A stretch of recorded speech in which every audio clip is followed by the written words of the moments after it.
Welcome to Falcon eSchool YouTube channel. Kindly subscribe our channel and don't forget to press the bell icon.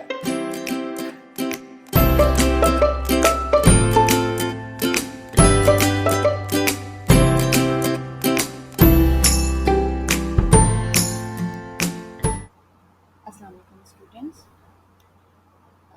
हम आज से अपनी chemistry की online classes का start करेंगे। कुछ रूल्स मैं आप लोगों को बता दूं। First of all please slides पे फोकस कीजिए। सेकेंडली किसी ऐसी जगह बैठकर स्लाइड्स देखें, किसी ऐसी जगह बैठ के अपनी क्लासेस लें जहाँ पे आपको डिस्ट्रैक्शन ना हो। और please stay focus on the slides. और जिस तरीके का डिसिप्लिन आप अपने स्कूल में शो करते हैं, बिल्कुल उसी तरीके का डिसिप्लिन इन क्लासेस में भी शो करें। इट्स बेटर फॉर यू, और आप ही के लिए बेहतरीन है ये कि आप ऑनलाइन क्लासेस ले रहे हैं और घर में भी बैठे हुए हैं और साथ साथ पढ़ भी रहे हैं, और आपका स्टडी का लॉस भी नहीं हो रहा। तो आज से हम अपनी केमिस्ट्री की ऑनलाइन क्लासेस का स्टार्ट करेंगे।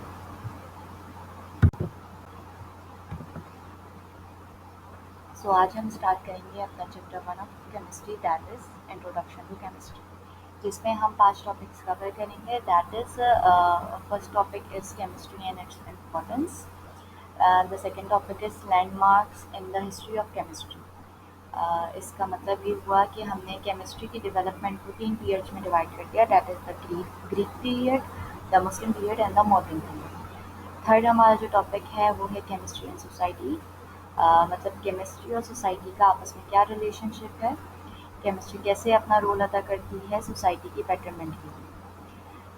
Now the fourth one is branches of chemistry and the fifth one is scientific approach in chemistry. ये तो है जो कि हम पूरा अपना चैप्टर में ये सारे टॉपिक्स हमें कवर करने हैं।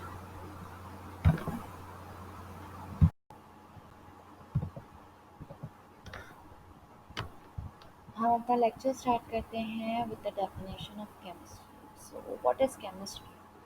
Chemistry is basically the branch of science which deals with the composition and properties of matter, and the changes in the matter and the laws or principles which govern these changes is called chemistry. तो जनाब, अब इस definition को समझने के लिए आपको सबसे इम्पोर्टेंट बात यह है कि पता होना चाहिए व्हाट इज़ मैटर। आपके आसपास मौजूद हर वो चीज़ जो कि स्पेस ऑक्युपाई करती है और मास रखती है, this is called as matter. Anything that has that occupied space and has some mass is called as matter. अब उस मैटर की कंपोजिशन फॉर एग्जांपल आप ले लें, आप वाटर ले लें। वाटर की कंपोजिशन क्या है? That is H2O, 2 molecules of hydrogen and 1 molecule of oxygen. This is the composition. ठीक, तो composition of matter and properties of matter. Properties दो तरीके की होती हैं, that is physical properties and chemical properties. उसके अलावा क्या कहते हैं, ये चेंजेस इन मैटर। अब चेंजेस इन मैटर से मुराद ये है कि मैटर जो है ऑब्वियसली अपनी फॉर्म्स चेंज करता है। अगर मैं ज़रा बड़े पैमाने पे देखूँ तो हम उसको कह सकते हैं कि अगर from ice to liquid, liquid to gas, changes in matter. या फिर अगर हम बहुत माइक्रोस्कोपिक उससे, या हम बहुत अंदर जाके देखें, केमिकल चेंजेस हम कह सकते हैं। फॉर एग्जांपल हम वाटर की ही यहाँ पर एग्जांपल लें कि आप जो है 2 मॉलिक्यूल्स हाइड्रोजन के ऑक्सीजन के साथ मिलकर एक दूसरा मैटर बनाते हैं, एक दूसरी चीज़ बनाते हैं। तो हाइड्रोजन अलग चीज़ है, ऑक्सीजन अलग चीज़ है, और ये दोनों मिलकर एक चेंज होता है इनके अंदर, इनकी प्रॉपर्टीज़ एक दूसरे से मिलकर एक दूसरी चीज़ बनाती हैं। तो the changes in the matter and the laws of the principles, और जो लॉज और जो प्रिंसिपल्स हैं जो हम आगे जाकर पढ़ेंगे, इनकी स्टडी को हम कहते हैं केमिस्ट्री। ठीक, अब बात आती है इम्पोर्टेंस ऑफ केमिस्ट्री। ऑब्वियस सी बात है, हम जो चीज़ भी पढ़ रहे होते हैं उसकी कहीं ना कहीं हमारी लाइफ में, हमारी सोसाइटी में उसकी इम्पोर्टेंस होती है, तभी हम वो पढ़ रहे होते हैं। द इम्पोर्टेंस ऑफ केमिस्ट्री क्या है? Chemistry enable us to design all sorts of material like drugs. सबसे इम्पॉर्टेंट बात, drugs to fight a disease.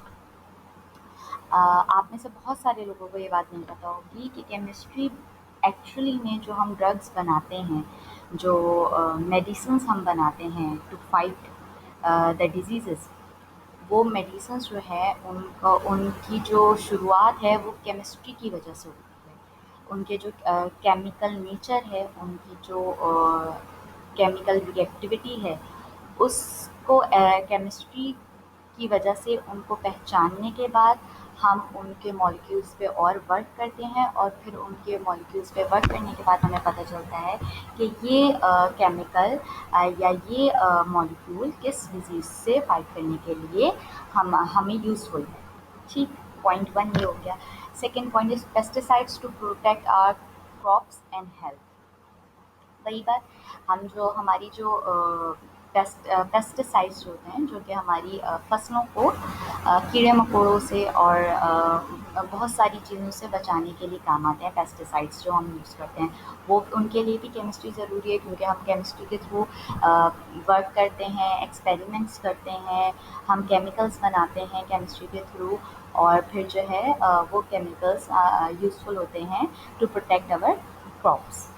Fertiliser to grow our crops, fertiliser इसी तरीके से हमारे फर्टिलाइज़र्स भी बनते हैं कि हम अपने मॉलिक्यूल्स पे रिसर्च करने के बाद हमें पता चलता है कि अच्छा ये चीज़ जो है अगर हम फर्टिलाइज़र में यूज़ करेंगे, एज अ फर्टिलाइज़र यूज़ करेंगे, तो ये हमें क्रॉप्स की ग्रोथ को अच्छा करेगी और हमें अच्छा आउटपुट देगी।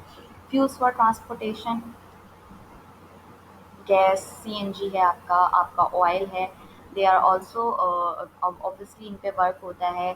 क्रूड ऑयल होता है, उसको फिर बहुत सारे प्रोसेसेस से गुजार कर उसको जो है ऐसा ऑयल बनाया जाता है कि वो हमारे फ्यूल्स में यूज़ हो, तो ये सारा केमिस्ट्री के थ्रू होता है। Fibres to provide comfort, fibres जो होते हैं वो हमारे बनते हैं केमिस्ट्री की जो हमारी स्टडी है उसके through. Chemistry helps to provide comfort, और ये फाइबर्स बनाने में हमारी मदद करती है। Secondly, variety in clothes and a lot of things, same as previous point, ठीक है।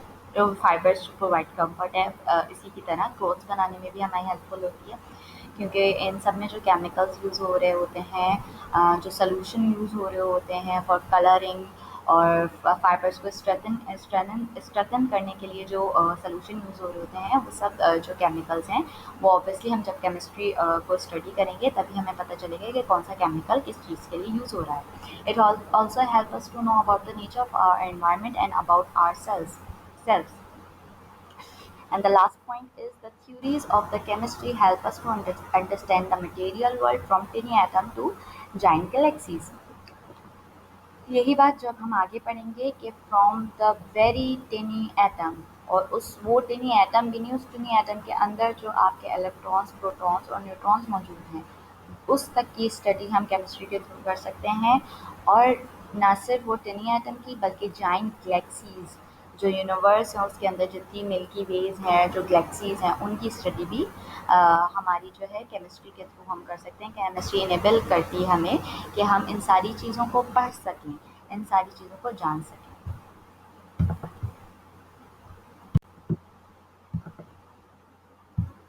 तो जनाब अब आते हैं सेकेंड स्लाइड पर, that is landmarks in the history of chemistry. हमने हिस्टोरिकल डेवलपमेंट ऑफ केमिस्ट्री को 3 पीरियड्स में डिवाइड कर दिया है for our convenience. The first period is the Greek period, मतलब ग्रीक लोगों ने किस तरीके से केमिस्ट्री की डेवलपमेंट में पार्ट लिया। इसी तरह पे सेकंड पीरियड है the Muslim period, and the third period is modern period. Next slide पे हम आते हैं, ग्रीक पीरियड को हम ज़रा तफसीलन पढ़ते हैं। फेमस ग्रीक फिलोसफर्स हैं 3, प्लेटो, Aristotle and Democritus.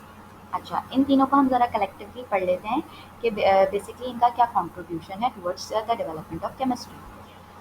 Firstly they introduce the concept of element, atom and chemical reactions. इन्होंने क्या किया, इन्होंने आपको बताया कि बेसिकली एलिमेंट, एटम और केमिकल रिएक्शन है क्या। इन्होंने आपको एक कॉन्सेप्ट दिया कि एलिमेंट और एटम और ये केमिकल रिएक्शंस क्या होते हैं।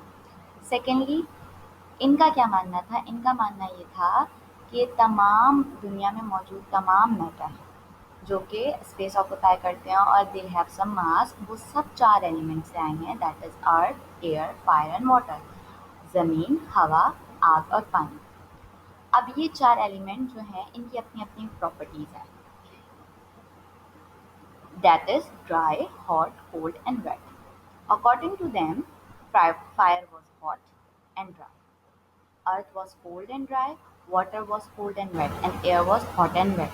ये जो है इन ग्रीक फिलोसफर्स का मानना था कि ये जो तमाम दुनिया में मौजूद मैटर है वो चार चीज़ों से आए हैं, अर्थ, एयर, फायर एंड वाटर, और इन चार चीज़ों की अपनी अपनी प्रॉपर्टीज़ हैं जो कि हमने अभी बताई। अब हम नेक्स्ट स्लाइड पर आ जाते हैं। ग्रीक पीरियड में भी ही हमने आगे जो है थोड़ा सा पढ़ा कि रोमन्स जो हैं ग्रीक पीरियड में ही हम बता रहे हैं इसका, क्योंकि वो उसी पीरियड में आसपास ही इन्होंने की है ये डेवलपमेंट, तो इसलिए हम इसको ग्रीक पीरियड में ही पढ़ रहे हैं। तो रोमन्स ने जो डेवलपमेंट की है उसके उसके बारे में हम ज़रा पढ़ते हैं। They improve the metallurgical process and introduce the enamelling of pottery. Enamelling of pottery के बारे में मैं आपको बाद में बताती हूँ। However they develop little theoretical knowledge in this regard, their works were all empirical. अच्छा, इन्होंने किया तो ज़रूर ये काम, लेकिन इनका सारा जो काम था वो थियोरेटिकल था, इसमें कोई प्रैक्टिकल इम्प्लीमेंट थी। मतलब आप ये समझे, इन्होंने बस थ्योरीज पेश की थी कि अच्छा जी ऐसा होता है ऐसा होता है, इन्होंने कोई भी काम प्रैक्टिकली करके नहीं बताया। आज के दौर में तो आप जब तक कोई काम प्रैक्टिकली नहीं करके बताएंगे तो लोग उस पर यकीन नहीं करते। तो बेसिकली इनका सारा काम एम्पेरिकली था, मतलब हवा हवा में था, और इन्होंने किसी भी काम को, जो भी इन्होंने इनामलिंग ऑफ पोट्री की या मेटलर्जिकल प्रोसेसेस किए, वो इन्होंने इसकी प्रैक्टिकल इम्प्लीमेंटेशन नहीं की।